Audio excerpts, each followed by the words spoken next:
MPs are set to vote tomorrow on whether the Prime Minister's Partygate claims in the Commons should be investigated.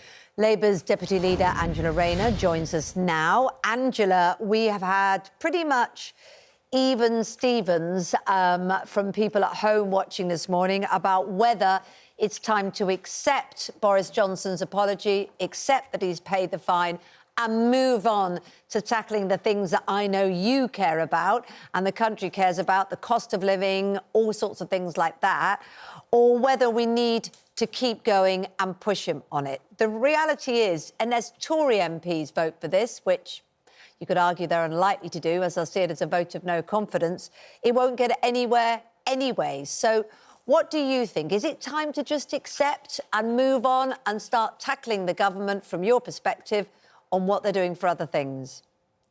Well, for months now, Boris Johnson has been trying to avoid this issue, and the vote tomorrow is about going to the Privileges Committee, which will look at whether Boris Johnson deliberately misled the House when he said that he didn't know about the parties, which obviously now we know he did, and he's been fined for breaking his own laws by being at attendance at least one of those parties, and we have more to come on this issue.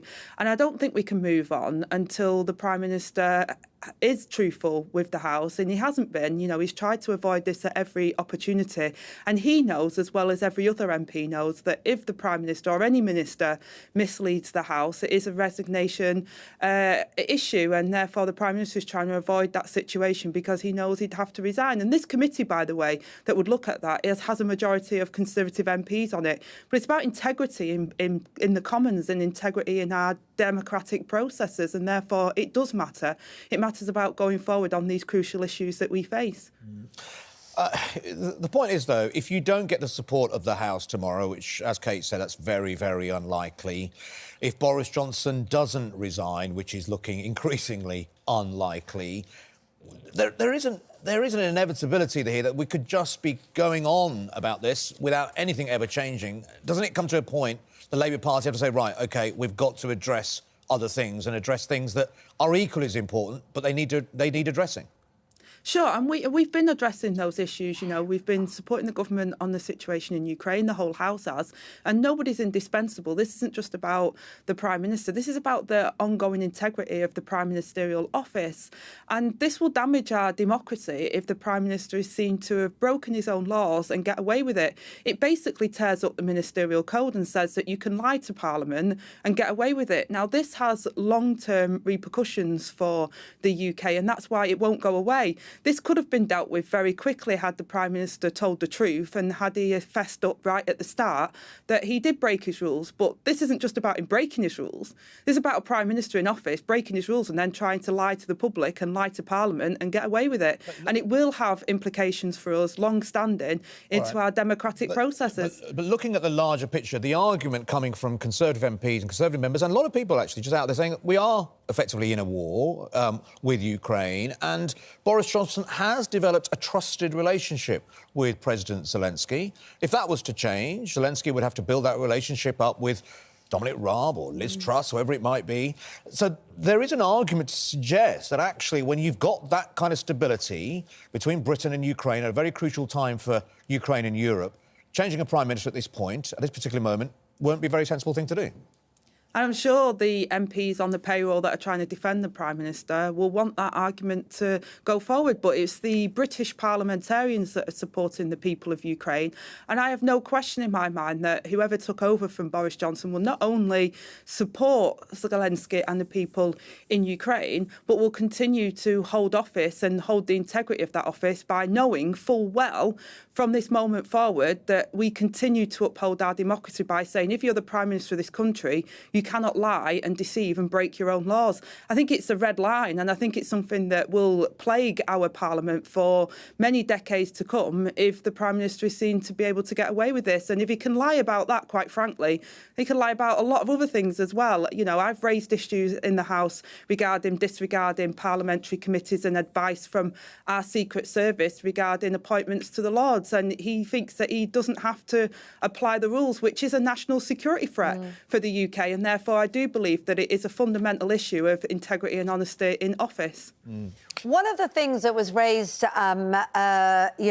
yesterday, not by the Prime Minister, by Priti Patel, was the idea, and I know you've spoken out against the plan to send to Rwanda for processing or whatever. It's still very muddled, isn't it, in terms of resolving the asylum seeker situation.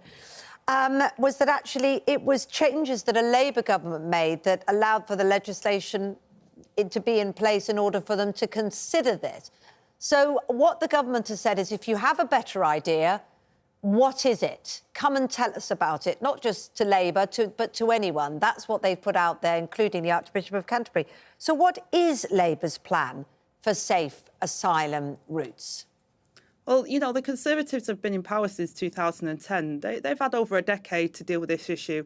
Our issue is quite clear, is crack down on the criminality, the people that are exploiting vulnerable people trying to get sorry, I don't want to interrupt you. I know I am, so I apologise for that. But that's exactly sorry, what the government ministers have said, crack down on criminality. So what is different about Labour's approach to cracking down that would make the difference?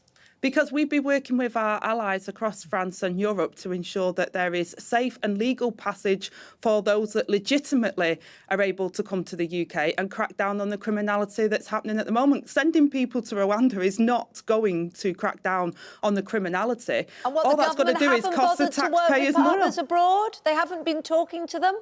I mean, I just know we're about to talk to a government minister in the next half hour, and they will say that they have. It's very difficult for voters, we'll be going to the elections very soon in May, and then hopefully you will say a general election at some point, to know what that really means, Angela.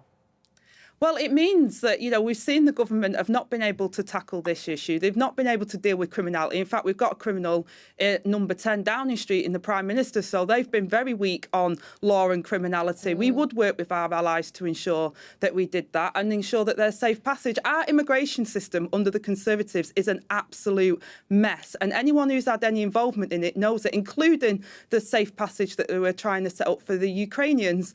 I mean, it's a chaotic system currently. And it's inhumane. We would make sure that there is a fair system that's very clear, that processes people quickly, and those that legitimately can come here can, and those that can't will be dealt with and will not be sent to Rwanda and will not cost the taxpayers more money. OK, Angela Rayner, we thank you for your time. Thanks for joining us this morning on Good Morning Britain. Just to point out, Boris Johnson isn't technically a criminal. A lawbreaker, yes, but can't be classified as a criminal because there's been no conviction. There were lots of cries of that, though, in the Commons, weren't there? Yes, there was. Yesterday, but you're right, it's not. he is just a lawbreaker. He will not have a criminal record.